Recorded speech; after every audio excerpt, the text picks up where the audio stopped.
So good morning guys. तो चलिए start करते हैं आज के यानी कि 14 अगस्त के इंपॉर्टेंट करंट अफेयर्स को। तो इस प्रश्न में आपसे पूछ रहे हैं, अभी हाल ही में संयुक्त राष्ट्र विकास कार्यक्रम के द्वारा 2025 का इक्वेटर प्राइज भारत में किस संस्थान को दिया गया है? तो आंसर होगा बीबी फातिमा स्वयं सहायता संघ को। तो अभी यूनाइटेड नेशन डेवलपमेंट प्रोग्राम ने इक्वेटर प्राइज 2025 की घोषणा की है और इस बार ये अवार्ड दुनिया के टोटल 10 संस्थाओं को दिया गया। इसमें से एक भारतीय संस्था भी है जिसको ये अवार्ड मिला है, उसी के बारे में हम बात करते हैं। तो याद रखना, इस अवार्ड की घोषणा किसने की है? यूनाइटेड नेशन डेवलपमेंट प्रोग्राम के द्वारा इसकी घोषणा की गई है। और कब की गई? अभी जब हमने वर्ल्ड इंडिजिनस पीपल डे के रूप में मनाया था 9 अगस्त को, जो हमने कहा था आदिवासी दिवस भी इसको बोलते हैं, तब इसकी घोषणा की गई थी। और भारत से इस अवार्ड को बीबी फातिमा जो सेल्फ हेल्प ग्रुप है उसने जीता है। तो इसे ये अवार्ड फूड सिक्योरिटी को बढ़ाने के लिए और यूथ एम्पावरमेंट के लिए दिया गया है। और अगर जानना चाहो ये कहाँ का सेल्फ हेल्प ग्रुप है तो ये कर्नाटक का है। 2018 में ये शुरू हुआ था। बाकी इस पुरस्कार की बात करें इक्वेटर प्राइज की, तो ये एक इंटरनेशनल अवार्ड है। ये अवार्ड किसी कम्युनिटी या संस्था को जैव विविधता यानी कि बायोडाइवर्सिटी का संरक्षण और सतत उपयोग करते हुए गरीबी कम करने के लिए दिया जाता है। और ये अवार्ड केवल इक्वेटर बेल्ट के अंदर आने वाले देशों को दिया जाता है। इक्वेटर बेल्ट यानी कि ट्रॉपिक ऑफ कैंसर और ट्रॉपिक ऑफ कैप्रिकॉर्न के बीच जो भी देश आते हैं उनके लिए है ये अवार्ड। कौन देता है? यूनाइटेड नेशन डेवलपमेंट प्रोग्राम, जिसकी स्थापना होती है 1965 में और इसका मुख्यालय आपको मिलेगा न्यूयॉर्क में। अब देखो, एक तरह से अवार्ड वाला प्रश्न था, इसी तरह से कुछ और इंपॉर्टेंट अवार्ड्स में आपको रिवाइज करवाता हूँ। एक याद रखना, मातृभूमि साहित्य पुरस्कार 2024 दिया गया सारा जोसेफ को, मलयाली भाषा की प्रसिद्ध लेखिका है। एशियाई athletics leadership gold pin award ये आदिल जे सुमरेवाला को मिला। ये विश्व एथलेटिक्स के उपाध्यक्ष और भारतीय एथलेटिक्स महासंघ के पूर्व अध्यक्ष हैं। संयुक्त राष्ट्र सासाकावा पुरस्कार 2025 मिला मृत्युंजय महापात्रा को। Global Indian of the year पुरस्कार सदगुरु जग्गी वासुदेव को दिया गया। अमेरिकन म्यूजिक अवार्ड पाने वाले भारतीय मूल के पहले संगीतकार बने राजा कुमारी। मोदी जी को अभी किस देश का सर्वोच्च नागरिक सम्मान, जिसे कहते हैं grand cross of the order of Makarios तृतीय पुरस्कार मिला? साइप्रस। और फूड प्लेनेट पुरस्कार 2025 मिला नाइट्रोकैप्ट को, ये एक स्वीडिश स्टार्टअप है। जेसीबी पुरस्कार 2018 में स्थापित किया गया था, ये एक भारतीय साहित्यिक पुरस्कार है। अभी न्यूज में क्यों है? क्योंकि अभी इसे बंद कर दिया गया। तो इसका पहला एडिशन और लास्ट एडिशन कब था और किसे दिया गया था वो याद रख लेना। पहली बार ये 2018 में दिया गया था बेनियामिन को, और आखिरी बार 7वां एडिशन 2024 में उपमन्यु चटर्जी को मिला था। वहीं जैन समाज ने अभी मोदी जी को धर्म चक्रवर्ती सम्मान से नवाजा और मोदी जी को अभी घाना देश का सर्वोच्च नागरिक सम्मान भी मिला, जिसे कहते हैं officer of the order of the star. और मोदी जी को त्रिनिदाद एंड टोबैगो का सर्वोच्च सम्मान भी मिला, जिसे कहते हैं the order of the Republic of Trinidad और टोबैगो। ठीक है, तो ये सभी अवार्ड्स ध्यान में रखना। अगला प्रश्न देखते हैं। फिर अगले में पूछ रहे हैं, अभी हाल ही में प्रधानमंत्री ई ड्राइव योजना को अभी कब तक के लिए बढ़ा दिया गया है? तो आंसर होगा मार्च 2028। तो अभी भारत सरकार ने जो प्रधानमंत्री ई ड्राइव योजना है उसको 2 सालों के लिए बढ़ा दिया गया। एक्चुअली में ये जो योजना है 2026 में समाप्त होने वाली थी, पर अब इसे 31 मार्च 2028 तक के लिए बढ़ा दिया गया है। तो इस योजना में क्या होता है? तो नाम से समझ में आ रहा है, इलेक्ट्रिक व्हीकल्स को बढ़ावा देने के लिए है ये योजना। अगर आप इलेक्ट्रिक व्हीकल्स लेते हो तो सरकार आपको इसके तहत सब्सिडी देती है। तो इसमें एक पॉइंट याद रख लेना कि 2 व्हीलर्स और 3 व्हीलर्स के लिए तो ये सब्सिडी 31 मार्च 2026 तक ही खत्म हो जाएगी, पर जो बसेज हो गई, जो ट्रक्स हो गए, एम्बुलेंस हो गई, उनके लिए ये योजना 31 मार्च 2028 तक बढ़ाई गई है। ठीक है, बात करें ये योजना शुरू कब हुई थी, लॉन्च कब हुई थी? 2024 में हुई थी, 29 सितंबर 2024 को। इसके लिए बजट रखा गया था 10,900 करोड़ रुपए का। तो उद्देश्य क्या है मैंने आपको बता दिया। वैसे देश में इलेक्ट्रिक व्हीकल्स को बढ़ावा देना और इसके लिए लोगों को इस योजना के तहत सब्सिडी दी जाती है। अच्छा, अब देखो यहाँ पे इलेक्ट्रिक व्हीकल से ही संबंधित जो भी करंट अफेयर्स के प्रश्न आपके बनते हैं वो मैं आपको रिवाइज करवाता हूँ। एक याद रखना, भारत का पहला स्वदेशी ई ट्रैक्टर लॉन्च हुआ था, उसका नाम था CSIR prime ET11। Public transport को फ्री करने वाला पहला देश बना था दुनिया में, कौन सा? लग्जमबर्ग। नितिन गडकरी जी ने राजमार्ग मंत्री हैं, इन्होंने पहली मिथेनॉल संचालित बसों का अनावरण किया था बेंगलुरु में। और देश के पहले इलेक्ट्रिक डबल डेकर बस ये लॉन्च हुई थी मुंबई में। केंद्र सरकार ने प्रधानमंत्री ई बस सेवा पहल के तहत कितनी ई बसों को शुरू करने की मंजूरी दी थी? 10,000। अफ्रीका में उत्पादन शुरू करने वाली पहली भारतीय इलेक्ट्रिक व्हीकल कंपनी बन गई है वन इलेक्ट्रिक। अमेरिका के द्वारा प्रमाणित विश्व की पहली इलेक्ट्रिक फ्लाइंग कार का नाम क्या है? अल्फा मोड ए। और कौन सी भारतीय कंपनी यूके में इलेक्ट्रिक व्हीकल बैटरी फैक्ट्री लगाएगी? टाटा। और भारत की पहली संचालित पर्यटक नाव का नाम क्या है? सूर्यांशु। फेम योजना भी इलेक्ट्रिक व्हीकल्स को बढ़ावा देने के लिए ही है। ये योजना शुरू हुई थी 2015 में। और प्रधानमंत्री ई ड्राइव योजना के बारे में मैंने आपको बता ही दिया है, कब शुरू हुई थी, क्या उद्देश्य है और अभी कब तक के लिए बढ़ा दिया गया। बाकी वर्ल्ड इलेक्ट्रिक व्हीकल डे भी होता है 9 सितंबर को। रॉयल एनफील्ड ने किस नाम से अपना इलेक्ट्रिक व्हीकल ब्रांड लॉन्च किया था? फ्लाइंग फ्ली नाम से। भारत की पहली इलेक्ट्रिक एयर टैक्सी का अनावरण ये किया गया, उसका नाम है शून्य। और इसे कौन बना रहा है? बंगलुरु का एक एरोस्पेस स्टार्टअप है सरला, वो बना रहा है। और पहला इंडिया इलेक्ट्रिक मोबिलिटी इंडेक्स आया था, किसने जारी किया? नीति आयोग ने। ठीक है, तो ये इलेक्ट्रिक व्हीकल से ही संबंधित जो भी अभी तक करंट अफेयर्स के प्रश्न मैंने आपको एक साथ रिवाइज कराए, ध्यान में रखना। अगला प्रश्न देखते हैं। फिर अगले में पूछ रहे हैं, हाल ही में किसे जुलाई 2025 माह के लिए ICC men's player of the month चुना गया है? तो आंसर होगा शुभमन गिल को। तो याद रखेंगे, अभी जुलाई महीने की हम बात कर रहे हैं। जुलाई महीने के लिए ICC men's player of the month चुना गया शुभमन गिल को। वही women's player of the month चुना गया है सोफिया डंकले को, ये इंग्लैंड की प्लेयर हैं। बाकी आईसीसी इंटरनेशनल क्रिकेट काउंसिल की बात करें तो स्थापना होती है 1909 में, हेडक्वार्टर दुबई यूएई में है। अच्छा, सीईओ का नाम याद रखना, संजोग गुप्ता है, इस पद पर आने वाले दूसरे भारतीय हैं, तो इंपॉर्टेंट नाम रहेगा। चेयरमैन आप सभी जानते हो जय शाह हैं। आईसीसी हॉल ऑफ फेम में शामिल होने वाली पहली भारतीय महिला कौन थी? डायना एडल्ची। और दूसरी बनी थी नीतू डेविड, दोनों के नाम याद रखना। वैसे आईसीसी पुरुष क्रिकेट समिति का पुनः अध्यक्ष बनाया गया था सौरव गांगुली को। और एमएस धोनी को आईसीसी हॉल ऑफ फेम में भी शामिल किया गया था, वे ये सम्मान पाने वाले 11वें भारतीय खिलाड़ी बने थे। ठीक है, तो सारे पॉइंट्स ध्यान में रखना। अगला प्रश्न देखते हैं। फिर अगले में पूछ रहे हैं, अभी हाल ही में इनकम टैक्स बिल 2025 जिसे अभी लोकसभा में पास कर दिया गया, ये किस पुराने एक्ट को प्रतिस्थापित करेगा यानी कि रिप्लेस करेगा? तो आंसर होगा इनकम टैक्स एक्ट 1961। तो अभी नया इनकम टैक्स बिल 2025 ये लोकसभा में पास हो गया है। इस बिल को अभी हमारी जो वित्त मंत्री है निर्मला सीतारमण जी, उन्होंने लोकसभा में पेश किया था। ये बिल इनकम टैक्स एक्ट 1961 को रिप्लेस करेगा। कुछ इसके मुख्य बिंदु, कुछ मुख्य बातें मैं आपको बता देता हूँ क्या है इसमें। तो एक पॉइंट तो याद रखना, इसमें असेसमेंट ईयर और जो प्रीवियस ईयर का जो कंसेप्ट है उसे बदल दिया गया। मतलब अब उन शब्दों की जगह यहाँ पे लिखा होगा टैक्स ईयर। और अब आईटीआर चाहे आप डेडलाइन निकलने के बाद जमा करते हो तो भी आपको रिफंड मिलेगा। पहले ऐसा नहीं होता था, डेडलाइन जो भी होती थी उसके बाद अगर आप आईटीआर जमा करते हो तो रिफंड नहीं आता था। लेकिन अब ये परेशानी समाप्त हो गई, अब आएगा। इसके अलावा प्लॉट हो गया या जो भी हाउस हो गया उस पर कोई टैक्स नहीं देना होगा अब आपको, जो कि पहले देना होता था। और नए टैक्स बिल की भाषा को भी आसान बनाया जाएगा ताकि हर कोई समझ पाए। इसके अलावा नए बिल को छोटा बनाया जाएगा, जैसे कि पहले 819 सेक्शन थे तो अब इसे 536 सेक्शंस में ही कंप्लीट कर लिया जाएगा। तो ये कुछ महत्वपूर्ण बिंदु थे जो मैंने आपको बताए। इस नए इनकम टैक्स बिल 2025 में ये बातें होंगी। ठीक है, तो ध्यान में रखना। अगला प्रश्न देखते हैं। फिर अगले में पूछ रहे हैं कि अभी हाल ही में सरकार ने मेरिट योजना को मंजूरी दे दी है। इस योजना के लिए कितना बजट निर्धारित किया गया? तो आंसर होगा 4200 करोड़ रुपए। तो अभी भारत सरकार ने मेरिट योजना को मंजूरी दे दी है और इसके लिए 4200 रुपए का बजट रखा है। इसे भारत में टेक्निकल एजुकेशन बढ़ाने के लिए लाया गया है और इसका जो टाइम पीरियड होगा ये 2025-26 को ये शुरू हो रहा है, 2029-30 तक चलेगा। इसके लिए कितना बजट रखा है? 4200 करोड़ रुपए, जिसमें से 2100 करोड़ रुपए वर्ल्ड बैंक देगा। और इसके तहत 275 टेक्निकल इंस्टीट्यूशन में इंफ्रास्ट्रक्चर को बेहतर किया जाएगा, स्टूडेंट्स का स्किल डेवलपमेंट किया जाएगा, फैकल्टी को ट्रेन किया जाएगा ताकि स्टूडेंट्स को बेहतर एजुकेशन मिल सके और स्टूडेंट्स को इंटर्नशिप और ट्रेनिंग दी जाएगी। रिसर्च और इनोवेशन को बढ़ाने के लिए रिसर्च हब और इनोवेशन लैब बनाए जाएंगे। तो अल्टीमेटली अगर हम बात करते हैं, इस योजना से टेक्निकल फील्ड में रिसर्च और इनोवेशन को बढ़ावा मिलेगा। यह है मेरिट योजना। अच्छी इसी तरह से कुछ और योजनाएं हैं जो मैं आपको रिवाइज कराता हूं। जैसे कि देखो, अभी भारत सरकार ने देश में किशोरियों को कौशल प्रदान करने और सशक्त बनाने के लिए नव्या योजना शुरू की थी और अभी इसे पायलट प्रोजेक्ट के तौर पर उत्तर प्रदेश के सोनभद्र में शुरू किया गया। विद्या शक्ति पहल आंध्र प्रदेश में शुरू हुई। आदि कर्मयोगी पहल जनजातीय मंत्रालय ने शुरू की, जिसके मंत्री हैं जुएल ओराम।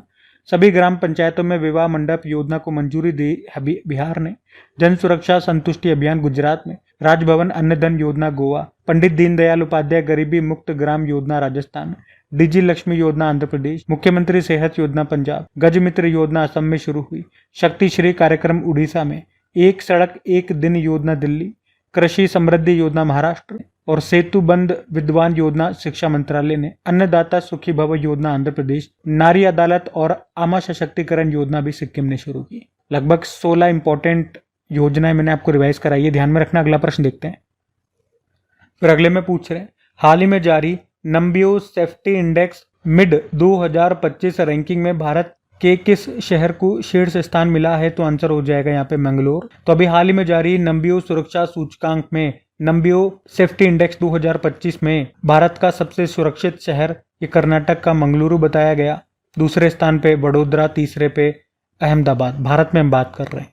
पूरी दुनिया में अगर बात करोगे तो यूनाइटेड अरब अमीरात का अबू धाबी सबसे सुरक्षित शहर, सेफिएस्ट सिटी बताया गया इसके अनुसार, और मंगलोर को भारत में सबसे सुरक्षित शहर बताया गया, जो पूरी इस लिस्ट में पूरी दुनिया में 49 नंबर पर है। इसी तरह से अगर हम बात करते हैं सेफ कंट्री की, तो सेफ कंट्री के मामले में भारत पूरे विश्व में 67 नंबर पर है। यहाँ पे भारत को स्कोर कितना दिया? 55.8 100 में से। और टॉप कंट्री कौन है? टॉप सेफिएस्ट कंट्री इसके अनुसार यूनाइटेड अरब अमीरात है। ठीक है, तो सबसे सेफ कंट्री, सबसे सेफ शहर पूरे विश्व में और भारत में, दोनों मैंने आपको बता दिए।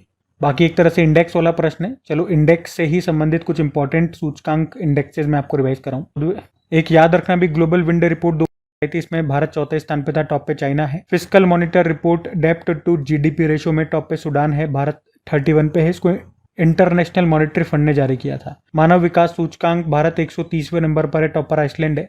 जेंडर इनइक्वलिटी इंडेक्स में भारत 102 रैंकिंग है। जलवायु परिवर्तन प्रदर्शन सूचकांक में भारत 10वें स्थान पर है, पहले दूसरे तीसरे पे कोई नहीं है, चौथे पे डेनमार्क है। ग्लोबल जेंडर गैप इंडेक्स में भारत 131 पे है, टॉप पे आइसलैंड है। ऊर्जा संक्रमण सूचकांक एनर्जी ट्रांजिशन इंडेक्स में भारत 71 पे है, टॉप पे स्वीडन है। ग्लोबल लिवेबिलिटी इंडेक्स में टॉप पर यहाँ पे डेनमार्क की कैपिटल है कोपेनहेगन। वर्ल्ड इन्वेस्टमेंट रिपोर्ट में भारत 15वें स्थान पर है, टॉप पर अमेरिका। यूनाइटेड नेशन ने जो women in executive leadership report जारी की थी, उसमें भारत 174 पे है, टॉप पे निकारागुआ। परफॉर्मेंस ग्रेड इंडेक्स में टॉप पर चंडीगढ़। और ग्लोबल पीस इंडेक्स में भारत 115वें स्थान पर है, टॉप पर आइसलैंड है। सस्टेनेबल डेवलपमेंट गोल इंडेक्स में भारत 99 पे है, टॉप पर फिनलैंड है। उसके अलावा हुरुन ग्लोबल यूनिकॉर्न इंडेक्स में भारत तीसरे स्थान पर है, टॉप पर America. Management effectiveness evaluation index में टॉप पर केरल है। और गिनी इंडेक्स 2022 में भारत चौथे स्थान पर है, टॉप पर स्लोवाक गणराज्य है। नीति आयोग ने जो उत्तर पूर्वी क्षेत्र सतत विकास लक्ष्य सूचकांक 2023-24 जारी किया, उसमें कौन सा जिला टॉप पर है? तो हनहतियाल मिजोरम। इंडिया की रैंक किस मामले में? दुनिया में ऑर्गन ट्रांसप्लांटेशन के मामले में तीसरे स्थान पर है, टॉप पर अमेरिका है। वहीं भारत में अंगदान के मामले में कौन सा राज्य टॉप पर है? तो तेलंगाना। ग्लोबल एआईसीटी इंडेक्स में सिंगापुर टॉप पर है, और भारत में बात करोगे तो बेंगलुरु टॉप पर है। बेंगलुरु दुनिया में 26वें स्थान पर है। अभी जिला बाढ़ गंभीरता सूचकांक डिस्ट्रिक्ट फ्लड सेवेरिटी इंडेक्स आया था, पहली बार ये जारी हुआ है। आईआईटी दिल्ली और आईआईटी गांधीनगर ने मिलकर जारी किया। इसमें टॉप पे पटना जिला रहा, बाढ़ से सबसे अधिक प्रभावित। तो ये सब ध्यान में रखना। अगला प्रश्न देखते हैं। फिर अगले में पूछ रहे, अभी हाल ही में वियतनाम की इलेक्ट्रिक व्हीकल निर्माता विनफास्ट ये भारत में अपना पहला प्लांट कहां पर शुरू करेगी? तो आंसर होगा तमिलनाडु में। तो वियतनाम की ये इलेक्ट्रिक व्हीकल कंपनी है जिनका नाम है विनफास्ट, और इसी ने अभी भारत में पहली बार अपना एक असेंबली प्लांट खोला है। कहां पर? भारत में भी कहां पे? तमिलनाडु में। ठीक है, तो इतना ही याद रखना। इलेक्ट्रिक व्हीकल निर्माता ये कंपनी है विनफास्ट, इसका नाम है। किस देश की है? तो वियतनाम की है। वी से वियतनाम, वी से विनफास्ट। और भारत में इसने अपना एक असेंबली प्लांट खोला है। कहाँ पे? तमिलनाडु में। अब बात तमिलनाडु की भी है, क्योंकि तमिलनाडु में इसने अपना प्लांट खोला है ना भारत में पहला। तो एक बार मैं आपको लेकर के चलता हूँ। ये रहा मैप में तमिलनाडु। कैपिटल चेन्नई हो गई। मुख्यमंत्री एम.के. स्टालिन, गवर्नर है आर.एन. रवि। राजकीय पशु है नीलगिरी ताहर, पक्षी है एमरोल्ड। अच्छा चलो आप लोग मुझे बताओ, अभी गणना हुई थी नीलगिरी ताहर जो कि इसका राजकीय पक्षी है तमिलनाडु का। केरल और तमिलनाडु में इनकी गणना हुई थी। टोटल कितने निकले हैं? टोटल कितने नीलगिरी ताहर दर्ज किए गए आपको बताना है। यहाँ का राजकीय पक्षी एमरोल्ड डोव हो गया। वृक्ष है ताड़ का पाम ट्री। पुष्प है gloriosa lily. Sathyamangalam tiger reserve, Mudumalai national park, Guindy national park, Annamalai national park, Mukurthi national park है। शास्त्रीय नृत्य क्लासिकल डांस यहाँ का भरतनाट्यम हो गया। 2 न्यूक्लियर पावर प्लांट है यहाँ पे। कुडनकुलन न्यूक्लियर पावर प्लांट और Kalpakkam nuclear power plant. Tamil शास्त्रीय भाषा का दर्जा पाने वाली ये पहली भारतीय भाषा है। तमिलनाडु में ही जल्लीकट्टू त्योहार मनाया जाता है और तमिलनाडु के तट को कोरोमंडल तट कहते हैं। पोंगल त्योहार होता है, यहाँ पे जल्लीकट्टू होता है, थाईपुसम होता है, आदि पेरक्कू, चित्तराई महोत्सव, हेतायम्मन महोत्सव, ये सब यहाँ पे होते हैं। कुछ करंट अफेयर्स के प्रश्न भी देख लो। कुंभकोणम पान के पत्ते और थोवलाई फूल माला को जीआई टैग मिला, तमिलनाडु की है। और दक्षिण भारत की पहली एसी लोकल ट्रेन सेवा अभी लॉन्च हुई थी तमिलनाडु में, चेन्नई में, और ये देश की दूसरी है, पहली मुंबई में चल रही है। किस राज्य में ग्रेटर फ्लेमिंगो अभ्यारण्य स्थापित किया गया? तमिलनाडु में। और स्पेस इंडस्ट्रियल पॉलिसी को मंजूरी देने वाला ये तीसरा राज्य बना, तमिलनाडु। इससे पहले दो कौन से हैं? कर्नाटक और Gujarat. Hockey India masters cup 2025 का पहला एडिशन अभी चेन्नई में हुआ और इसमें पुरुष वर्ग ने बात करेंगे तो तमिलनाडु विजेता रहा और महिला वर्ग में उड़ीसा। और भारत के पहले कृषि ड्रोन स्वदेशीकरण केंद्र का उद्घाटन कहां पर किया गया? तमिलनाडु में ही। पहली आसियान भारत क्रूज वार्ता चेन्नई में हुई। जामाता अभ्यास भारत जापान के कोस्ट गार्ड्स के बीच में हुआ, चेन्नई में। हॉर्नबिल संरक्षण के लिए भारत का पहला उत्कृष्टता केंद्र ये स्थापित हुआ है तमिलनाडु के कोयम्बटूर जिले में, जो अन्नामलाई टाइगर रिजर्व है वहीं पे। तो तमिलनाडु से ये सारे प्रश्न अभी न्यूज में थे, ध्यान में रखना। अगला प्रश्न देखते हैं।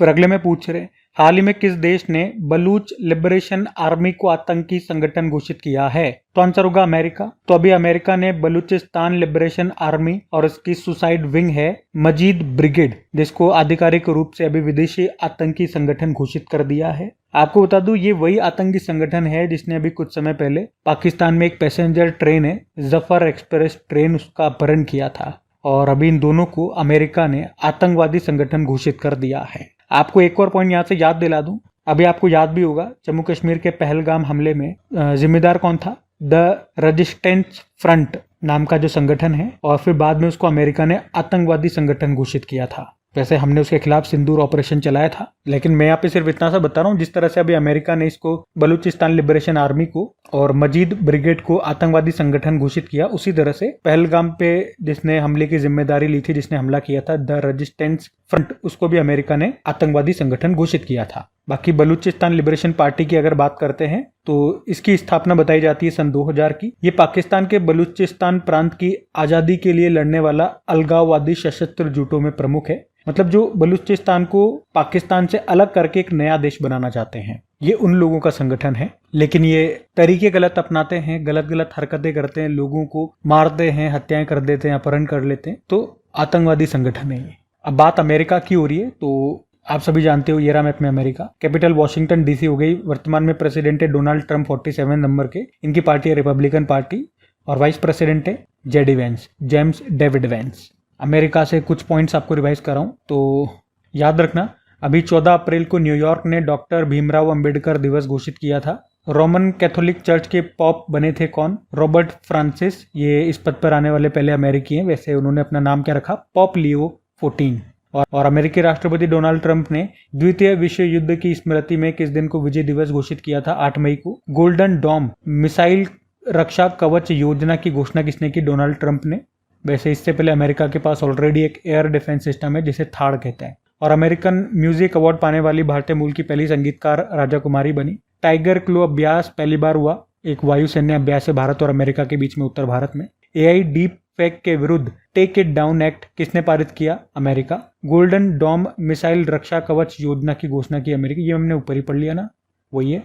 ऑपरेशन मिडनाइट हैमर, ये अमेरिका ने ईरान के खिलाफ शुरू किया था, ईरान के परमाणु ठिकानों पर हमला किया था इसके तहत। और एलन मस्क के द्वारा अमेरिका में स्थापित राजनीतिक पार्टी का नाम क्या है? America party. Pan America hockey cup, यह भी उरुग्वे में हुआ था, उसमें मेंस और वुमेन्स कैटेगरी में अर्जेंटीना विजेता रहा और उप विजेता दोनों में अमेरिका रहा था। ठीक है, ध्यान रखना ये पॉइंट्स। अगला प्रश्न देखते हैं।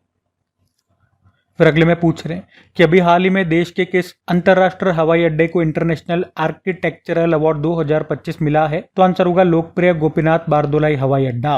तो गुवाहाटी का लोकप्रिय गोपीनाथ बारदोलाई अंतरराष्ट्रीय हवाई अड्डा ने अभी परिवहन श्रेणी में अंतरराष्ट्रीय वास्तुकला पुरस्कार 2025 जीता है। तो ये सम्मान इसे उत्कृष्ट वास्तुकला और टिकाऊ डिजाइन के लिए दिया गया है। अच्छा, एक प्रश्न तो देखो ये स्टैटिक बन सकता है, ये लोकप्रिय गोपीनाथ बारदोलाई हवाई अड्डा कहाँ पर है, तो आप सभी बता दोगे असम के गुवाहाटी में है। इसी तरह से कुछ हवाई अड्डे एयरपोर्ट्स में आपको रिवाइज करवाता हूँ। जैसे कि अयोध्या एयरपोर्ट की बात करें, इसका नाम महर्षि वाल्मीकि जी के नाम पे रख दिया। मोपा एयरपोर्ट गोवा में है, मनोहर पारिकर जी के नाम पे हो गया इसका नाम। और वीर सावरकर एयरपोर्ट मिलेगा आपको अंडमान निकोबार की कैपिटल पोर्ट ब्लेयर में। वैसे इस कैपिटल का भी नाम चेंज हो गया। चलो आप बताओ, पोर्ट ब्लेयर का नाम बदल कर कभी क्या कर दिया गया। चंडीगढ़ एयरपोर्ट को अब शहीद भगत सिंह जी के नाम से जानते हैं। सुभाष चंद्र बोस एयरपोर्ट कोलकाता में है।